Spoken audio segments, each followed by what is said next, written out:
All right, listen, dude, I know my top 5 is all Gen 1, but it's okay, because they're great. Yeah, Gen 1 is debatably the best 151 Pokemon out there, so I understand. Absolutely. Hey, it's Nintendbros. Hi! What's up, Nintendbros podcast listeners, and welcome back to another 0.5 episode. Today, we're going to get straight into it. We are bringing you our top 5 list of all-time Pokemon. Now, as you may have just heard, mine are all from Gen 1, but luckily, Jake has some more Pokemon experience. He will be giving you a more wide variety. Mine happened to be around Gen 1 as well. Like, Gen 1 is just so nostalgic. How can those Pokemon not be top of your list? Exactly. You know, I did most of Gen 1 because, well, I grew up kind of starting with Gen 1 and stuff like that. I played it multiple times. Most of the movies, books, stuff was centered around Gen 1.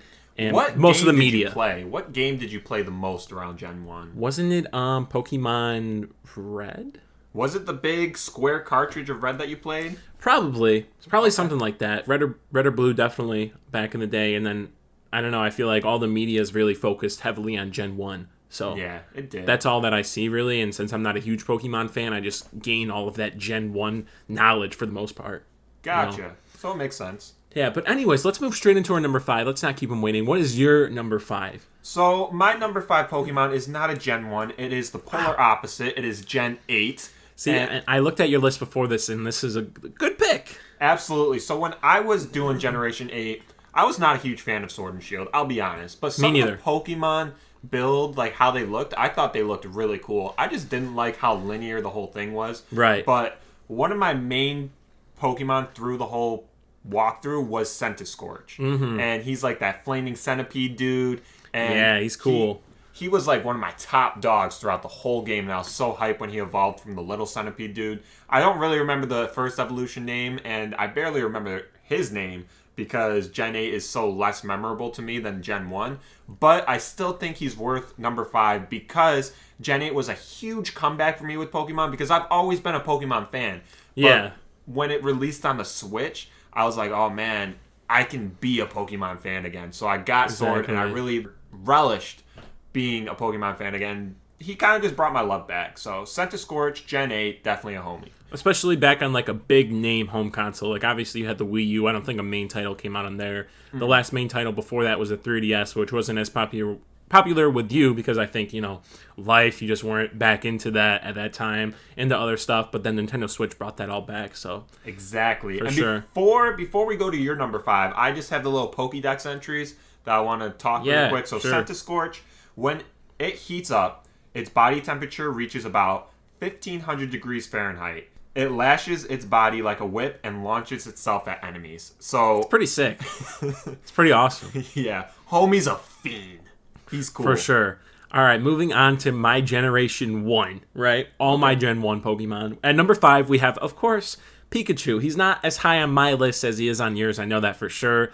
But come on, it's still the mascot of Pokemon. We need him. He's the homie. I find one over there. There's a Pichu. I have a Dark Pikachu, Pokemon Bank Pikachu. You know, I have a ton of Pikachus around here, and I'm not even the biggest fan of him.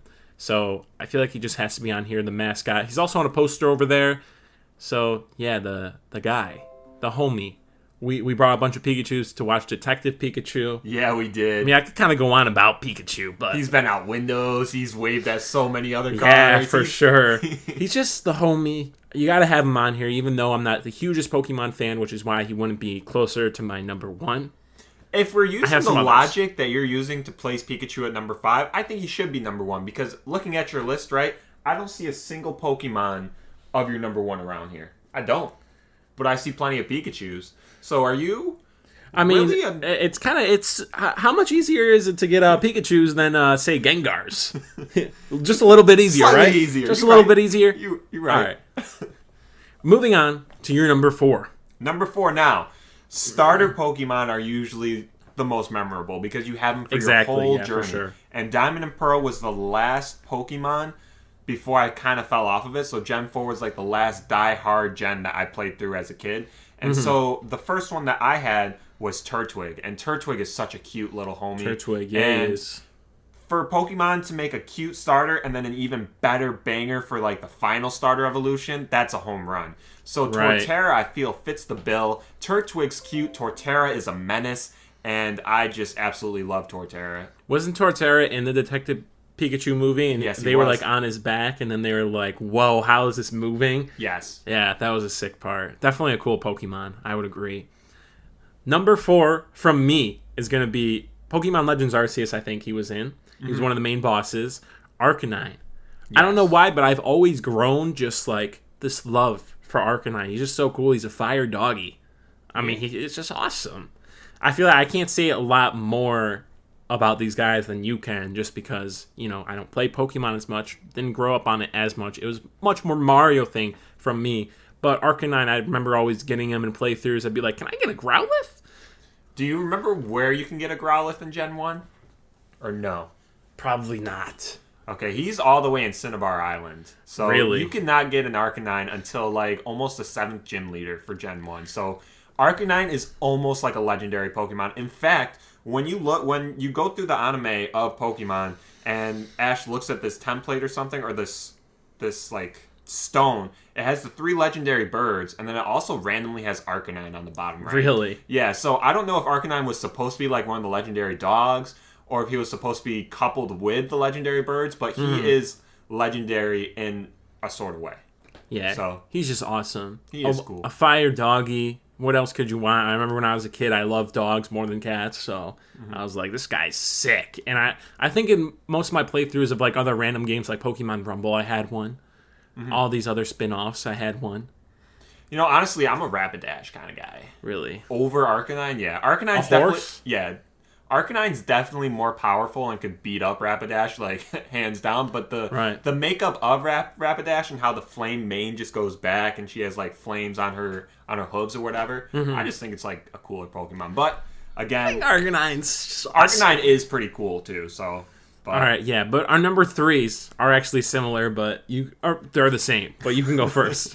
Dude, Wigglytuff. Let's talk about it, man. Wigglytuff is amazing. Where's Wigglytuff from, man? Wigglytuff is from Pokemon Mystery Dungeon. He's the guild member. He's the guild master. I was gonna say, dude, the master. We got perfect apples for him on Pokemon Mystery Dungeon Day. What day was that? September 27th? Oh, I don't remember the exact date. All I remember it's the last Saturday of September. That's last Pokemon Saturday? Mystery Dungeon Day. Yep. Okay. And Yumta. Yumta, yeah, for sure. Wigglytuff is just awesome. You know, besides Pokemon Mystery Dungeon, have I ever caught him? Probably not, honestly.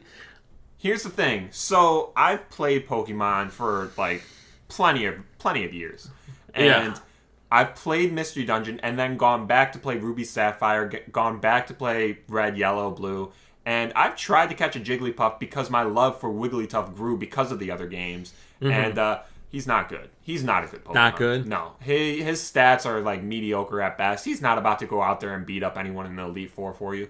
But he's on there because Pokemon Mystery Dungeon single-handedly made him a baller. Yeah, he is awesome. I don't know the line. What is the line when he's in Mystery Dungeon, Explorers of Sky, Time, Darkness, where he goes and he meets the Team Skull crew? Oh, dude. I don't know the one line. I don't know either. It's going to bug me, but I know what line you're talking about. Yeah. It's like blatantly just, he states the obvious, but like in the stupidest way. It's so funny. He's just such a good character in that game. That whole game is amazing. Obviously, we've talked about it before. We have multiple in-depth reviews of the Mystery Dungeon series. I think 3, actually. And, you know, Wigglytuff is definitely in the best one of those. Right. So. And then... catching up back to Wigglytuff, the more air it takes in, the more it inflates. If opponents catch it in a bad mood, it will inflate itself to an enormous size to intimidate them. Wow. I didn't know that about Wigglytuff. I didn't know that he could balloon like that. Wigglytuff's a balloon, man. But yeah, I guess that's a thing. Yeah, that's crazy. But moving on to our number 2s, this is where it gets, you know, the cream of the crop, where it's really like, I love this guy my whole life. Top He's dogs. A homie. Yeah, what's your number 2? My number 2 is Kyogre.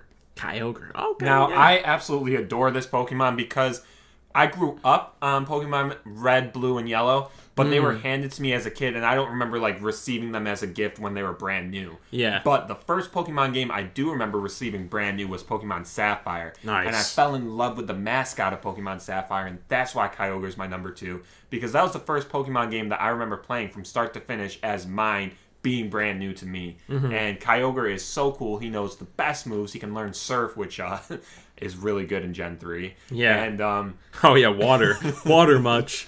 And he can just mow down the Elite Four. He's so strong, and personally, I think he looks better than Groudon. Oh yeah, for sure. That cool. What even is what animal? What type of animal is he? You know how there's Manatee?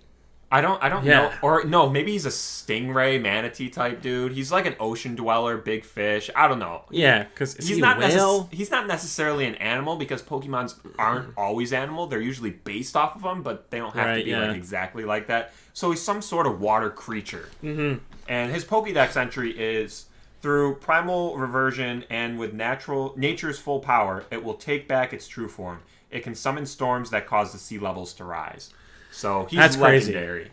And he can mess up the whole ocean. So don't mess with Kyogre.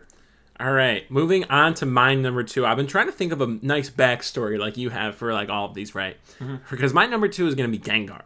Now, I can't think of an amazing backstory, but I can think of the time that you were starting to get tattoos about all your closest family's favorite Pokemon, and you got Gengar for me, but he's not actually my direct favorite, right? Yeah. But I think after that happened, I fell in love with Gengar. And the one move that I can remember out of like everything, all of Pokemon, even, besides like Surf, Tackle, those classic ones, is like Shadow Ball. Mm-hmm. That's the one, right? And I just remember after you got that tattoo, every single game I've now played, I always try and get Gengar, no matter what, just to mess up everyone's day with Shadow Ball. Now, this is trivia time, real quick. Is Shadow Ball a dark move or a ghost move? Oh, shoot, throwing it at you. Do you know? Isn't it it's a dark move? I think so. I think it's a dark move. I'm 95% sure it's a dark move. We can check for confirmation, but I'm 95% sure it's a dark move. Yeah, that seems like a trick question. Pretty sure it's a dark move. Yeah. Yeah, Shadow Ball, Gengar. I'm pretty sure I liked him before, and I was always kind of just like scared of, when I was growing up, I was scared of, what's that town with the creepy music? Lavender Town? Yeah, and I was like, well, Gengar is a scary Pokemon, so... Yeah, scary face. For me, when I was getting the tattoos of the Pokemon, it was the Pokemon that reminded me most of the family member, and I kind of assumed it was their favorite Pokemon, but it's actually just... When I think of Butterfree, I think of Ryan. When I think of Starmie, I think of Mom. When I think of Onyx, I think of Dad. And when I think of Gengar, I think of you. It's just how it went. Yeah, and that's fine, because he's number 2 now, and, he's so awesome. Yeah, Gengar is a homie. But what even is Gengar? He's just like a monster. He's a ghost. He's like a 3-foot tall ghost because he's not that tall. Yeah, he's not that tall, but he's menacing. Yeah. And he's just a monster, man. It's like Pokemon was originally pocket monsters. Gengar embodies that. Yeah, he does. He's a monster. There's I forget exactly what it's called, but it's on YouTube. It's like Pokemon Shorts, but it's like actually produced by Pokemon.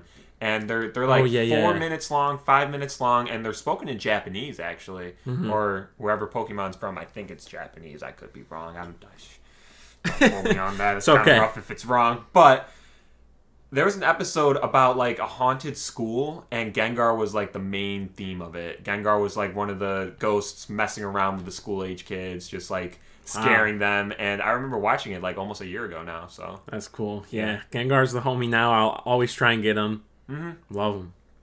But number 1s, what do you got? Because this is obviously, we know. So, what could possibly beat a 1500 degree centipede, a giant starter Pokemon with trees on his back that's menacing and knows Earthquake, the Guildmaster, and a legendary ocean Pokemon? Let me tell you, because you all were wondering. Yeah. Oh, yeah. A little electric mouse, dude. A little electric mouse. That's what Pokemon's son from it has to be. Yeah. Pikachu is forever and always the GOAT. / mouse, because he's not really a goat, but like he is the goat. Yeah. And Pikachu can generate powerful electricity and have cheek sacs that are extra soft and super stretchy.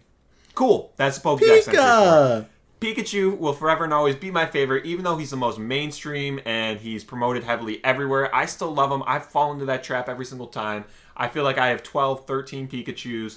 And maybe more, something like that. Probably more.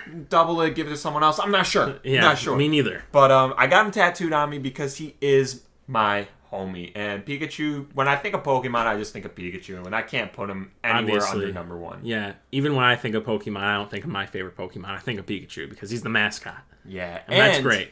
And also, in Smash Bros, my main is Pikachu. So, he just... Oh, yeah. He kills 2 birds with 1 stone. All right. I don't really know how to give a proper introduction to my favorite Pokemon because, well, there's not much of a backstory, right? When I thought of Pokemon, and I was like, what is my number one favorite Pokemon? A little bit ago, because I was like, I don't play much Pokemon. I gotta pick a favorite. Mm-hmm.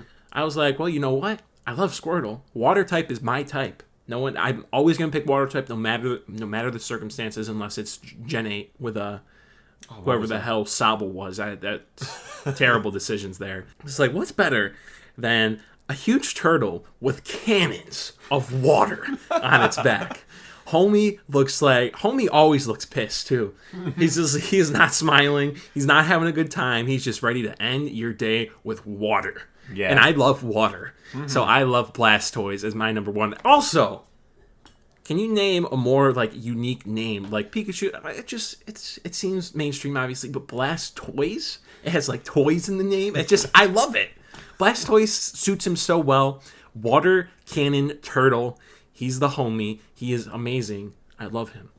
Even though I don't have much of a backstory, even though I only have one plush in the other room, Squirtle's my favorite starter. Blastoise is my favorite Pokemon. Call me mainstream just like Pikachu, but I don't really care. Rightfully so. Blastoise is a great Pokemon. For me, out of his evolution change, I'm definitely more of a Squirtle guy just because the Squirtle Squad episode of the anime is like super cool where Squirtles are wearing the sunglasses. Wait, did you say anime? Yeah. Anime? Yeah. And the Squirtle's wearing the glasses and Squirtle Squad. Yeah.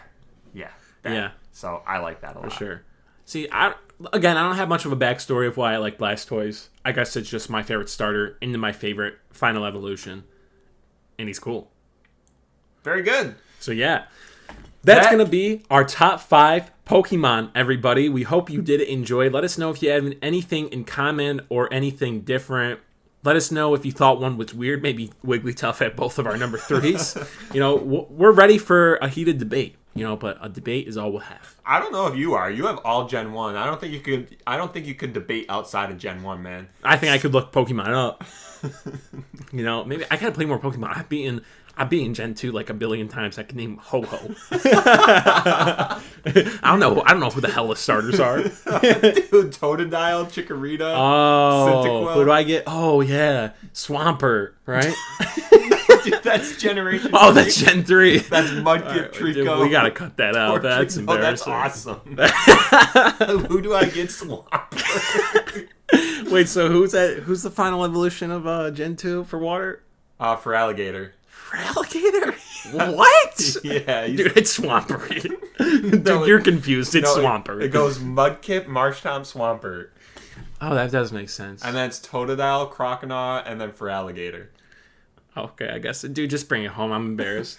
All right, so to everyone out there listening, we appreciate all your support. This was Nintendo's number 88.5, I believe. Something like that, yeah. And it was our top 5 Pokemon. You can check us out on all the socials at Nintembros6 for the Twitter and Nintembros93 for the Instagram and TikTok. Correct. But we won't take up any more of your time. We appreciate you being here, and we hope you have a great night. Bye!